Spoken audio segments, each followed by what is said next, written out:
मैं तो एक जैसा खाना खा कर के बोर हो जाती हूँ, तो मैं अलग-अलग तरीके की चीज़ें बनाती रहती हूँ डिफ़रेंट तरीके से। तो स्वागत करती हूँ आप सभी का अपने कुकिंग ब्लॉग में। तो चलिए आज की रेसिपी स्टार्ट करते हैं। ये बिहार की फ़ेमस बिहार की लिट्टी ही है। जी हाँ, लिट्टी। तो चलिए थोड़ी-सी डिफ़रेंट तरीके से इसे हम बनाएँगे। तो सबसे पहले गैस के ऊपर हम रख देंगे भूनने के लिए टमाटर और बैंगन को। अच्छे से इसको मैंने धो लिया है। फिर बैंगन के ऊपर थोड़ा-सा ऑयल लगा देंगे और टमाटर को भी ऑयल लगा कर के रखेंगे तो इसका छिलका बहुत ईज़िली निकल जाता है। इस तरह की जाली हो तो गैस के ऊपर रख दें और लो फ्लेम पर अच्छे से इसको पलटते-पलटते हुए कुक कर लें। यहाँ पर मैं बैंगन को भी कट करके चेक कर ले रही हूँ कहीं इसमें कीड़ा वगैरह तो नहीं है। तो देखिए बैंगन हमारी बिल्कुल क्लीन है। थोड़ी देर हो गया था तो एक लहसुन की गाँठ भी मैंने रख दी थी। इस तरह से टमाटर को हम पलटते हुए भूनेंगे। अब मुझे काफ़ी सारा समय हो रहा था, मतलब कि मैं थोड़ी लेट हो रही थी क्योंकि मैं ये चीज़ें ना ऑर्डर पर भी बना रही थी। तो मुझे तो हर तरीके से अलग-अलग तरीके से खाना बनाने की डिमांड आती है कि आप थोड़ा अलग तरीके से बनाओ। तो चलिए बिल्कुल उसी अलग तरीके से ही आज हम बनाएंगे लिट्टी चोखा।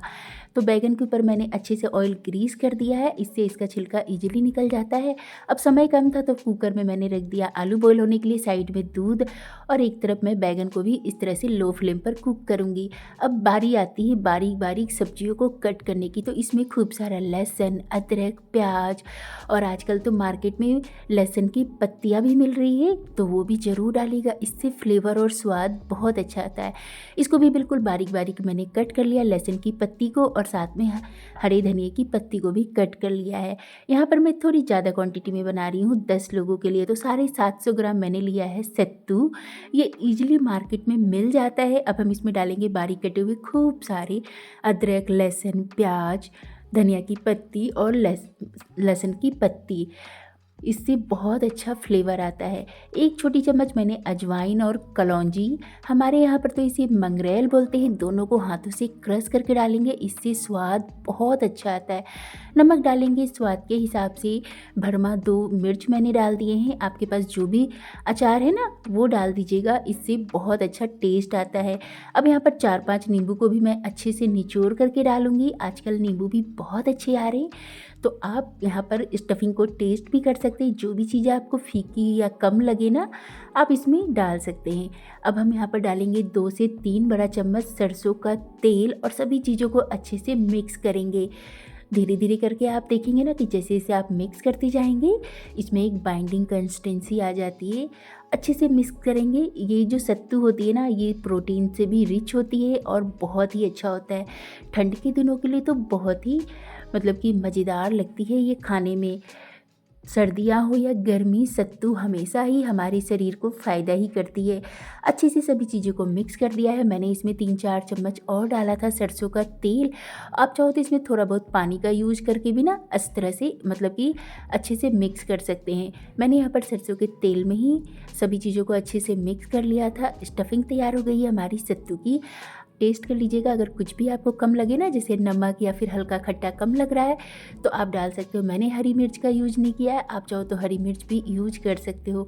मैं ऑर्डर पर बना रही हूँ ना तो काफ़ी सारे लोग मिर्च नहीं खाते हैं तो इसलिए मैंने मिर्च नहीं डाला है। अब यहाँ पर बैंगन टमाटर भून गए थे तो इनका छिलका हमने हटा लिया। देखा आपने कितनी ईजिली छिलका हट गया। और साथ में उबले हुए आलू भी डाल देंगे। सभी चीज़ों को अच्छे से करेंगे मिक्स यहाँ पर।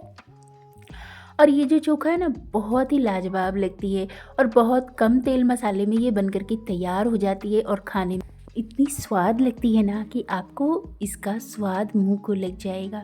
तो अब हमने जो लहसुन भून करके रखा था उसका छिलका हटा करके इस तरह से बर्तन में डालेंगे। यहाँ पर मैं इमाम दस्ते के ही मतलब किसी भारी सी चीज़ से इसको क्रश कर लूँगी। आप हाथों से भी इसे मिक्स कर सकते हो। अच्छे से हम इसे फोड़ करके मिक्स कर देंगे। और जो 2 सूखी लाल मिर्च थी इसका बीज हटा करके हम इसको हाथों से क्रश करके डालेंगे, क्योंकि मेरी जो कस्टमर है वो तीखा बिल्कुल भी नहीं खाते तो इसका बीज मैंने हटा दिया है।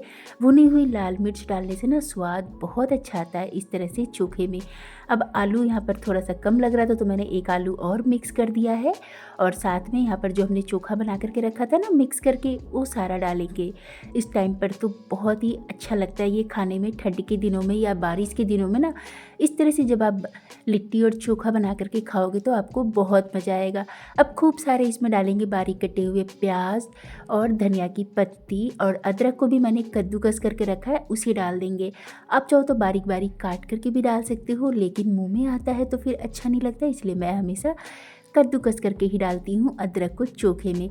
सभी चीज़ों को अच्छे से मिक्स कर दिया है। नमक डालेंगे स्वाद के हिसाब से, और भी चोखा हमारा तैयार हो गया। आप चाहो तो इसके ऊपर ना जैसे कि कच्चा सरसों तेल भी डाल सकते हो। हमारे यहाँ पर तो कच्चा सरसों का तेल ही डाला जाता है और फिर उसे सर्व किया जाता है, लेकिन मैं हमेशा थोड़ा सा पका करके डालती हूँ, क्योंकि देखिए मैं बिज़नेस के पर्पज़ से भी बनाती हूँ ना, तो कुछ लोगों को सरसों का तेल मतलब इसकी जो झांस होती है ना वो पसंद नहीं आती है, तो मैं हमेशा थोड़ा सा इसे पका करके डालना प्रेफर करती हूँ।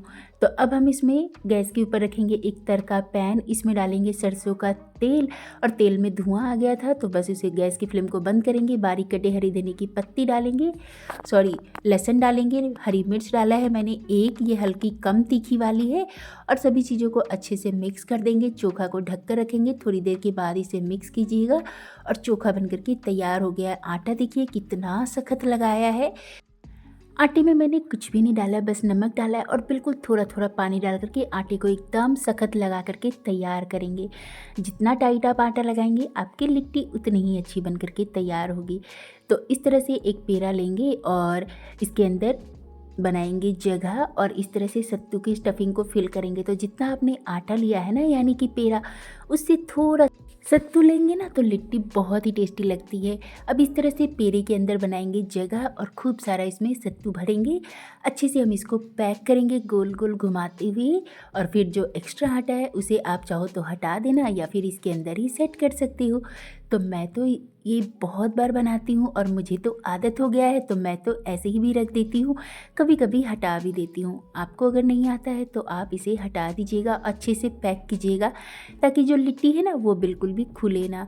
और ये लीजिए कितना अच्छा पेड़ा बन करके तैयार हो गया है। इसमें कोई भी क्रैक्स वगैरह बिल्कुल भी नहीं होना चाहिए, क्योंकि आगे मैं इसे पानी में बॉईल करने वाली हूँ इसीलिए। तो चलिए एक और आपको बना करके दिखाती हूँ। यहाँ पर मैंने पेड़ा लिया है, अब छोटा बड़ा आप अपने साइज़ के हिसाब से ले सकते हैं, जितना बड़ी आपको लिट्टी बनानी है। मैं यहाँ सजेस्ट करूँगी कि बिल्कुल मीडियम साइज़ के पेड़ा लीजिएगा, क्योंकि ये अभी हम इसको बॉईल करेंगे ना तो ये बहुत ज़्यादा फूल भी जाती है। दोनों उंगलियों के गोल गोल घुमाते हुए इस तरह से पेड़ा के अंदर जगह बनाएंगे और फिर सत्तू की स्टफिंग को फिल करेंगे। अच्छे से दबाते हुए हम इसको पैक करेंगे। बीच में जो है ना वो थोड़ा मोटा रहेगा और जो साइड साइड है वो पतली रहती है ना, तो आपकी जो लिट्टी की मतलब कि जो ये है ना पेड़ा वो बिल्कुल भी फटता नहीं है और लिट्टी बहुत अच्छी बनती है। इसके अंदर आप सत्तू भी खूब अच्छे से भर पाते हैं। इस तरह से गोल गोल घुमाते हुए चारों तरफ अच्छे से पैक करेंगे। जो एक्स्ट्रा आटा उसे हटा देंगे और बिल्कुल अच्छे से हम इसको पैक कर देंगे। और लीजिए एकदम क्रैक फ्री आपकी लिट्टी बन करके तैयार हो जाएगी सारी इसी तरह से। तो चलिए यहाँ पर मैंने इतनी सारी लिट्टी बना लिए हैं, तो इतनों को अभी मैं बॉईल करूँगी, बाकी का मैं बाद में बनाती रहूँगी। तो यहाँ पर पानी में अच्छे से उबाल आ गया तो थोड़ा सा कुकिंग ऑयल डाला ताकि ये आपस में चिपके ना। और देखिए पानी अच्छे से गर्म हो, बॉईल हो ना, तभी आपको ये लिट्टी डालने हैं और 15 मिनट के लिए हम इसको उबालेंगे हाई फ्लेम पर। इससे क्या होगा कि जो लिट्टी है ना बहुत अच्छे से उबल जाती है और बहुत ही ज़्यादा स्वाद लगती है खाने में। एकदम सॉफ्ट सॉफ्ट ये लिट्टी बन करके तैयार होगी। देखिए कितनी डबल साइज़ की हो गई ना फूल करके। मैंने बोला था ना कि आप मीडियम साइज़ के पेड़े लेंगे ना तो एकदम बड़ी बड़ी लिट्टियाँ बन करके तैयार होती है और इतनी सॉफ्ट होती है कि जिनके दांत नहीं है ना वो भी ये लिट्टी आराम से खा सकते हैं। इसके बाद मैंने इसको पंखे के नीचे रख दिया था थोड़ी देर के लिए, या फिर आप इसे ऐसे भी रख सकते हैं। थोड़ा पानी सूख जाएगा ना फिर आप इसको फ्राई करेंगे तो ये तेल में उड़ती नहीं है। इस तरह से लिट्टियों को मैंने यहाँ पर हाई फ्लेम पर फ्राई कर लिया तो बिल्कुल भी ये ऑयली नहीं लगती है और खाने में बहुत ही टेस्टी लगती है। थोड़े से यहाँ पर मैंने मिर्ची भी डाल दिए थे क्योंकि ऑर्डर पर देना है ना, तो आपने देखा कि मैंने सत्तू और चोखा में भी मिर्ची नहीं डाला, तो अलग से मैं इस तरह से मिर्ची फ्राई करके दे देती हूँ कस्टमर को। इससे जिनको मिर्ची खाना होता है वो मिर्ची खा लेते हैं, और जिन्हें मिर्ची नहीं खाना होता है वो मिर्ची नहीं भी खाते हैं। लेकिन फ्राई वाली मिर्ची तो सभी को पसंद आती है। तो यहाँ पर मैंने कस्टमर के लिए लिट्टी और चोखा दोनों पैक करके दे दिया है। अब मैं दूसरा और बना रही हूँ, क्योंकि काफ़ी सारे लोगों को मुझे देना था, 3-4 लोगों के ऑर्डर थे। तो टोटल यहाँ पर मैंने 15 लोगों के लिए आज लिट्टी और चोखा बना करके तैयार किया था। और साथ में धनिया पुदीना की चटनी भी बनाई थी। धनिया पुदीना और साथ में एक पका हुआ टमाटर डाल दिया था, और उससे चटनी बहुत ही टेस्टी लगती है। लहसुन, अदरक और थोड़ा सा हरी मिर्च डाल करके इस चटनी को पीस करके तैयार कर लीजिएगा। ऊपर से थोड़ा सा डालिएगा इसमें सरसों का तेल, और बहुत ही चटपटी सी आपकी धनिया पत्ती की चटनी भी तैयार हो जाती है। तीनों का कॉम्बिनेशन बिल्कुल माइंड ब्लोइंग है। तो चलिए मैं आपको एक लिट्टी तोड़ करके दिखा देती हूँ। और ये जो लिट्टी है खाने में आपको क्रिस्पी भी लगेगी और सुपर सॉफ्ट लगेगी। तो देखिए कितनी अच्छे से स्टफिंग भी भरी हुई है, और जो लिट्टी है ना उसकी परत भी कितनी पतली है। तो इस तरह से जब आप लिट्टी बनाओगे ना तो किसी को भी खिलाओगे तो वो आपका फ़ैन हो ही जाएगा। ये इतनी ज़्यादा टेस्टी लगती है। तो आपने कभी अगर ये वाली लिट्टी ट्राई नहीं की है तो एक बार ज़रूर करना, और जो भी आपको बना करके खिलाए उसे भी आप शेयर कर देना। इन लिट्टियों को अगर आप सफ़र में जा रहे हो तो 3 से 4 दिन के लिए लेकर के जा सकते हैं, लेकिन उसमें फिर आप प्याज लहसुन का यूज मत कीजिएगा। और